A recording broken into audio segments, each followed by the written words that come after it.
Guys, I'm sorry. I was going to start this recap of the 2025 Belgian Grand Prix, but unfortunately, there's a light drizzle outside. So the FIA said I can't start yet. So I'll see you when the sun is shining and it will be finally time for us to get underway. Alright, guys. I took a nap and finally they said we're good to go.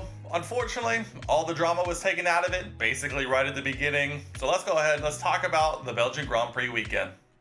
What's going on, guys? Welcome back to the channel. Like I mentioned, we're here to talk about what we saw over the Belgian Grand Prix weekend hosted at Spa-Francorchamps, one of the best racetracks in the entire world and one of my personal favorite racetracks in the entire world as well. Boy, did it take a beating this weekend online and in the media. So we're going to talk about everything we saw this weekend, probably relatively pretty quickly, because honestly, there's not really a whole lot to talk about from start to finish. We'll go over our quick hits for the weekend. We'll go over our weekend winners and losers, and then we'll wrap it up by taking a look at the predictions that we made before the weekend began and give an update on our community predictions championship, and then we'll take a look at where we are heading next. But without further ado, let's go ahead and jump on into this thing with our weekend quick hits. All right, let's get these quick hits started. And I touched on it a little bit in the opening, but boy, oh boy, I understand where we're getting into the discussion, but the FIA just refuses to let F1 start a race in the wet. This is something that we've seen multiple times, especially in Belgium in the past as well, but it really just feels like they're really playing it safe when it comes to these weather delays and the making of the decision on when exactly to start races or sessions when it's been raining heavily, like we saw on Sunday. The broadcast started, and for over an hour, we waited for basically the sun to come out and for the track to be only a dozen or so laps away from being basically dry for the rest of the way before we finally got this race under control and underway. And so this was a long wait before the green. It really is a green flag start because we did not get a standing start, even though the conditions more than warranted it. We had multiple laps around the circuit behind the safety car before the rolling start, and ultimately, like I said, I think it was by lap 13 or 14, every single car was on slicks for for literally the entire rest of the way. It was a long and grueling process, only helped by Nico Rosberg just terrorizing the people on Sky Sports over the break, so that was kind of nice. But ultimately, it's just like, I understand the FIA is always going to side on the error of safety, right? They're always going to lean towards more safe than not. But at the same time, I feel like we saw it so much after the race ended. But can you really not expect 20 of the best drivers driving some of the best cars in the world to not be able to drive around safely? And I get it. The issue was not the standing water. The issue was visibility. But at the same time, would nothing have cleared more water from the circuit than 20 F1 cars driving around at pace? I find it hard to believe that wouldn't be the case. There's obviously not just a cut and dry answer to this, but I would love to hear your guys' thoughts on what you think the FIA could do to not be quite as afraid of these kinds of race starts or these conditions. But I don't know. Let me know down in the comment section below, because I'm truly at a loss for words. As we move on forward, let's go ahead and touch on the sprint a little bit, mainly because we actually did see a little bit of action there, kind of in a way. Oscar Piastri ended up taking pole position here in the sprint race, but unfortunately lost out to Max Verstappen on the opening lap, who opted for a more low drag setup and ultimately powered by Piastri. And unfortunately from there, Oscar and Lando eventually, who had opted for a slightly higher downforce setup to take advantage of that middle sector, ultimately could not get the pace in the delta over Max, and Max ended up taking the win in the sprint. It was a bit of an interesting race from that perspective. I think there might have been only like a couple of overtakes over the course of the entire race elsewhere up and down the grid, which I think did not bode well for the dry running that we were going to see on Sunday. But at the same time, at least there was a Piastri and Lando chasing down Max for the last few laps, but ultimately Max ended up taking the win, Oscar P2 and Lando coming home just behind Oscar in P3. So ultimately, in the grand scheme of things, it didn't really change much. Max gets another sprint victory on his tally, and Oscar adds a single point after the sprint is over on his championship rival, his teammate, Lando Norris. Moving on now to the Grand Prix itself. Qualifying, Lando Norris ended up taking pole position this time. Oscar Piastri coming home P2, with Charles Leclerc starting P3 as well. Up and down the grid, I'll also mention in qualifying, we had Alex Albon put in a very fantastic P5. We had Lewis Hamilton out in Q1 along with Kimi Antonelli once again. We'll touch on him in a little bit. But ultimately, this was a race decided on lap 1, as we saw. The beginning of the race, obviously taking part on the inters, with the conditions still drying up after the rain completed. And so Oscar got ahead of Lando in much similar fashion that Max did to him not but the day before. And so I think we saw, Oscar learned a little bit, and Lando just could not hold the position quite as much. Obviously, getting the slipstream all the way down the Camel Straight will do that to him. And ultimately, at this point, I think that really kind of sealed it for Oscar. There was a little touch and go there towards the end, but ultimately, I think this was the moment that Oscar realistically won the race. Not only did he then take the lead and overcome at a point where there was no DRS overtake available with the wet conditions, but by the time the pit stops rolled around, Oscar got the first pick at strategy because he was in now the lead car. So Lando forced to stay out another lap, ended up dropping quite a bit of time. McLaren then at that point opted to split the strategies between the two McLarens, putting Oscar back out on the mediums, leaving open the possibility for a second pit stop later in the race, which ultimately never came to fruition. And Lando Norris, one of the few drivers to go to the hard tires, in which I think in the beginning, on that first round of pit stops, was the only driver to go to hards. Obviously, McLaren opting to split the strategy a little bit to try and maybe make it a little safer for themselves going forward. So we'll see how that ends up tracking over the course of the season, but it's the first instance where I've seen that McLaren know that they're so far ahead that they really can take these sorts of chances, split strategies, and know they'll still end up with a 1-2. So ultimately, this came down to Oscar either opting to try and pit again and chase back through the field, or nurse those mediums to the end, while Lando was able to bring those tires in nice and easy before having the tire advantage at the end to try and chase down Oscar rather. Lando, unfortunately, making a few too many mistakes over the course of the race, and Oscar ends up coming home and taking his 6th win of the season, I believe. Lando comes home in P2, and Charles Leclerc held off Max Verstappen for the entirety of the race and finished last step on the podium there in P3. I mentioned one of the Ferraris, but we need to talk about Lewis, who had a bit of a long weekend with a great recovery drive on Sunday, but must have been a very frustrating weekend for him. Obviously being knocked out in Q1 of both qualifying sessions, once due to a rear locking mistake where he spun off into the bus stop chicane, and in Q1 of the main race qualifying, ultimately had a track limits issue going through Radion and ultimately lost his lap, which pushed him out in Q1 again. Now, he did make his way back up through the field to finish P7 in the Grand Prix itself, opting to go on the preferred strategy of getting off the inters at the right time, but boy, what a long weekend it must have been for Lewis, who I'm sure is ready to get to Hungary without further ado. I'd be remiss as a Haas fan not to mention our Haas double points finish in the sprint race. Esteban Ocon opting to finish in P5 with Ollie Behrman coming home in P7. This was the benefit of Haas, as it was nigh impossible to overtake in the sprint race, and so ultimately I will take it all day long. The only team to double points finish in the sprint besides McLaren. So basically that means we're the second best car, or so I've said. We're not going to talk about what happened to Haas in the Grand Prix itself, but I will talk about Gabriel Bortoleto, who once again had a fantastic weekend under his belt, looked rapid from the jump, and actually outperformed Nico Hülkenberg pretty decisively. Now, Sauber did make an interesting call with Hülkenberg there at the end, opting to pit once again to fresh tires to try and let him climb back up through the field. Apparently his tires were really struggling.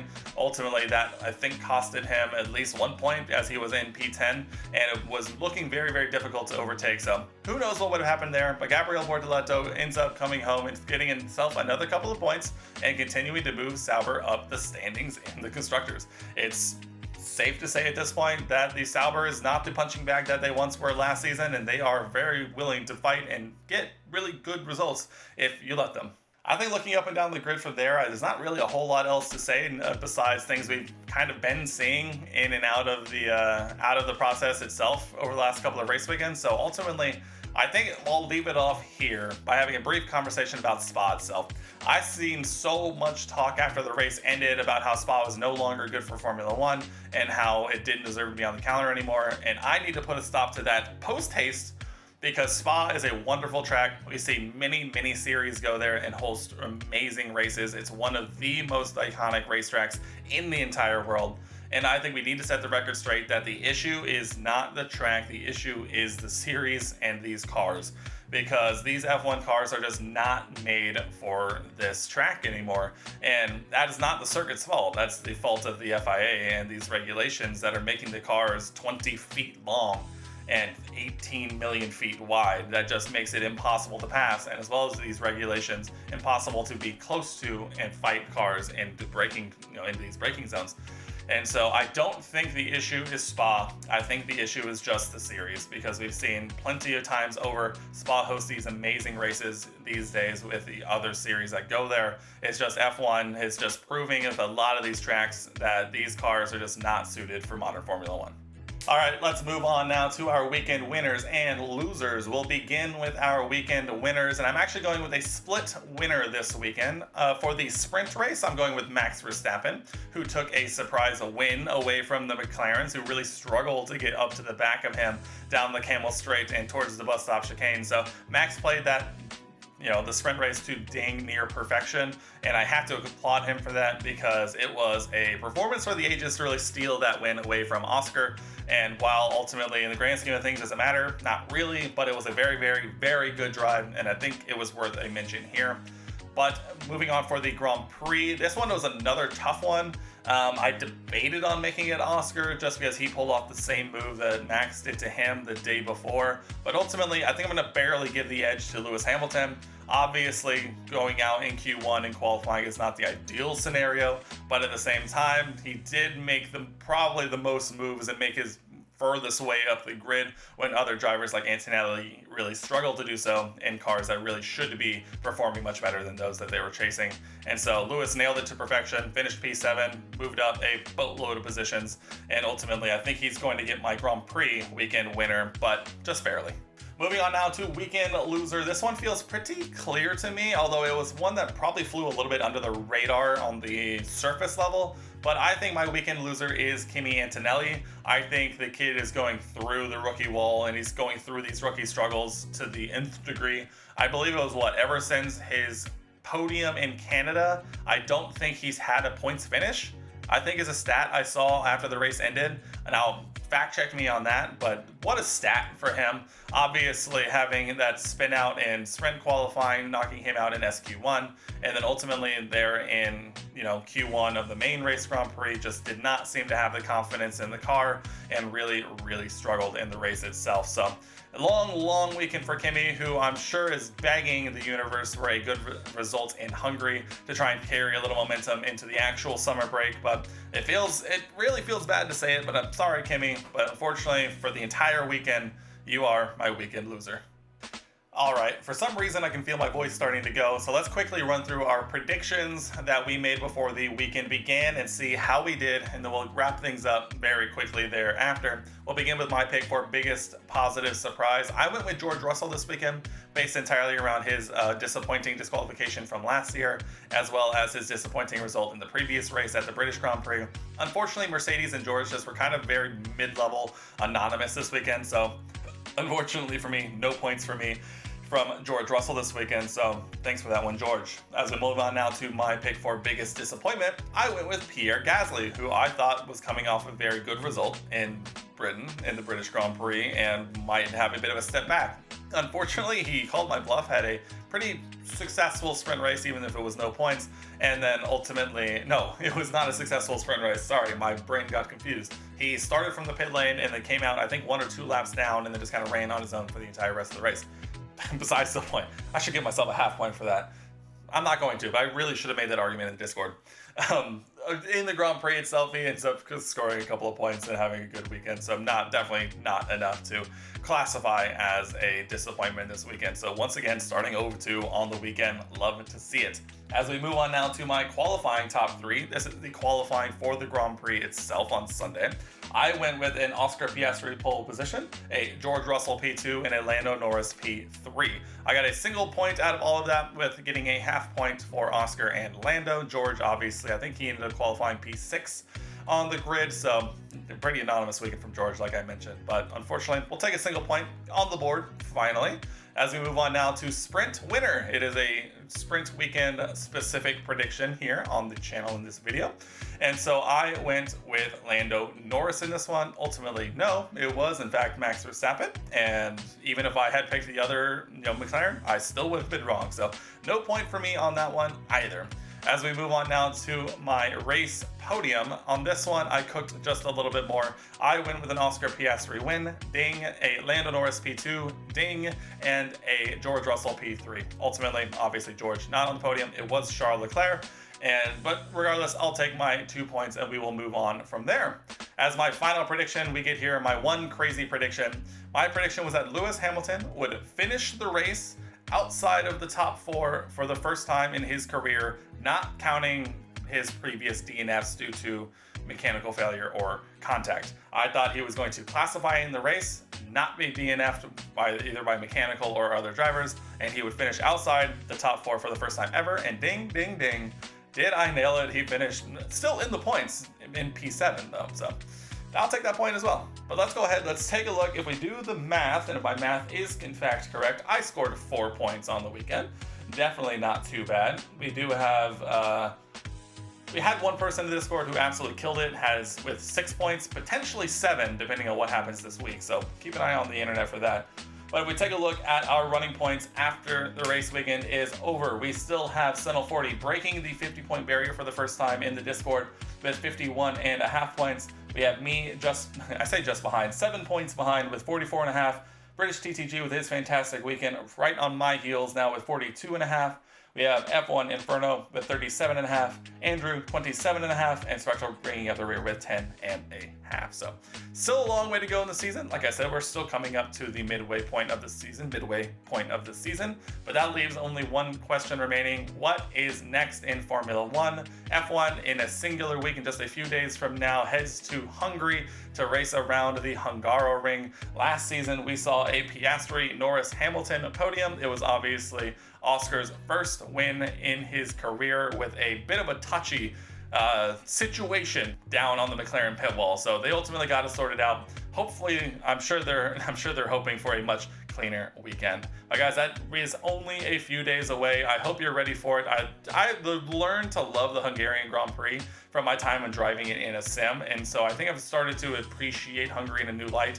And it's become one of my more, maybe not favorite weekends, but it's definitely one I'm most interested in on the side, if it was like a second tier of race weekends. But I'd love to hear what you guys have to say, not only about the Belgian Grand Prix we have just passed up, but also the Hungarian Grand Prix that is coming up. So let me know your thoughts down in the comment section below. And if you made it this far into the video, subscribe. We'd love to have you join our little community and leave a like rating because it really helps me out. But guys, we'll be back in a day or two for our Hungarian Grand Prix predictions. If you're interested in joining our community predictions championship, you can head to the link down below, join the Discord, and head to the F1 Weekend Predictions channel before the weekend is beginning, and you'll be able to make these exact same predictions for yourself and enter into the championship. But guys, I appreciate you making it this far into the video. We'll see you in a few days, and until then, I'll see you in the next one.